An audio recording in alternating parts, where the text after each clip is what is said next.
Hello friends, welcome to NCERT Help. In this video we will discuss question number 4 of miscellaneous exercise of chapter 16, that is probability.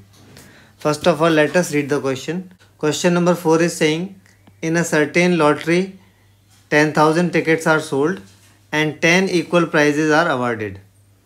इसका क्या मतलब हुआ? 10,000 lottery बेची गई हैं, ठीक है. 10,000 लॉटरीज आर सोल्ड, जिसमें से 10 टिकटों पर इक्वल प्राइस है. इसका मतलब 10 पे अगर प्राइस है तो कितनी टिकटों पे प्राइस नहीं होगा. 10,000 में से हम 10 को माइनस कर देंगे तो आपको मिलेगा 9,990, यानी इतनी टिकटों पे कोई प्राइस नहीं है. अब आगे क्या पूछता है, what is the probability of not getting a prize.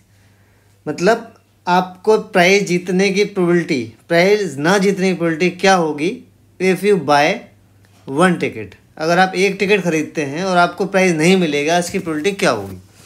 और 2 टिकट खरीदते हैं तब क्या होगा, और 10 टिकट खरीदेंगे तो क्या होगा. तो इसको हम सॉल्व करेंगे. सबसे पहले लिख लेते हैं हम फॉर्मूला. तो फॉर्मूला आप सबको पता होना चाहिए प्रोबेबिलिटी का क्या होता है. Probability of an event is equal to number of favourable outcome divided by total number of possible outcomes. तो ये हम लिख देते हैं.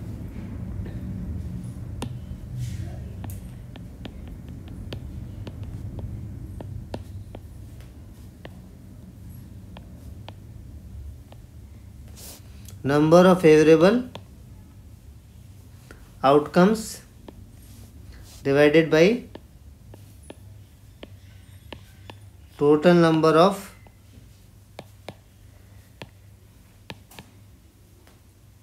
Possible outcome. तो जो पहला पार्ट है इसमें हमें प्रोबेबिलिटी निकालनी है not getting prize on 1 ticket.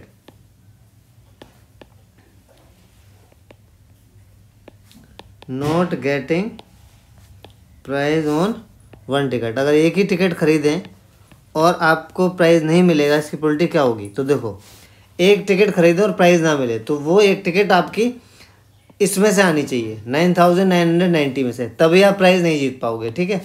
तो ऊपर आएगा how many different ways are there of getting 1 ticket out of 9,990. तो कॉम्बिनेशन लगेगा 9990C1, इसमें से एक टिकट आएगी क्योंकि आपको प्राइज नहीं मिला है. और टोटल पॉसिबल आउटकम्स क्या हैं, टोटल हमारे पास है 10,000 टिकट्स. तो टोटल पॉसिबल आउटकम्स होंगे 10,000 C2, ठीक है, 10,000 C1.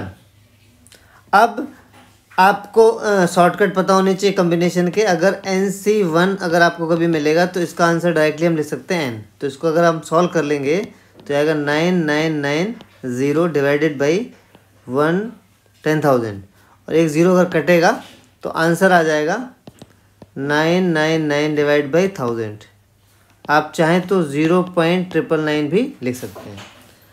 सेकेंड पार्ट है, अगर 2 टिकट खरीदें तो अब भी प्राइस ना मिले, इसकी क्या प्रोबेबिलिटी होगी. Not getting prize on 2 tickets.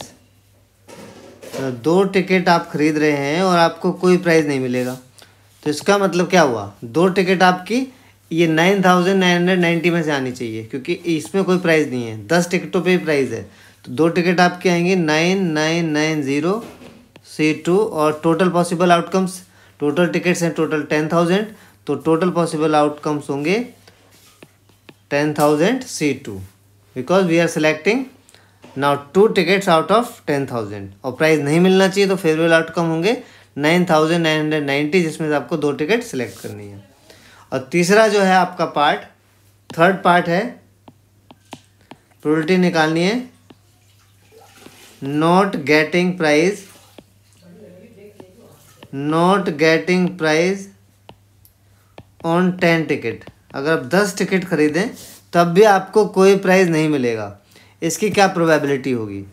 अगर आपने 10 टिकट खरीदी हैं तब भी आपको कोई प्राइज़ नहीं मिलेगा। इसकी प्रोबेबिलिटी होगी कि आपकी जो 10 टिकट हैं वो उन टिकटों में से आनी चाहिए जिस पे कोई प्राइज़ नहीं है। और ऐसी टिकटें हैं 9990, इसमें से 10 टिकट आएंगी तो कोई प्राइज़ नहीं मिलेगा। अब क्योंकि आप प्रोबेबिलिटी निकाल रहे हो तो डिवाइड में आता है टोटल पॉसिबल आउटकम, जो है 10,000C10। तो you are getting 10 tickets out of 10,000, तो टोटल पॉसिबल आउटकम्स हो गए 10,000C10। अब क्योंकि नंबर्स बहुत बड़े बड़े हैं 9,990, 10,000, तो इसका कॉम्बिनेशन खोलने की ज़रूरत नहीं है, ये डायरेक्टली आ रहा था तो ऊपर वाला हमने कर लिया था। तो जहाँ पर कॉम्बिनेशन में एन आर बड़े बड़े होते हैं तो आपको वहाँ पर सॉल्व करके दिखाने की ज़रूरत नहीं है, आप उतना ही करें, आपको पूरे मार्क्स मिलेंगे। आई होप आपको ये क्वेश्चन समझ में आया होगा। Thank you very much for watching, have a great day.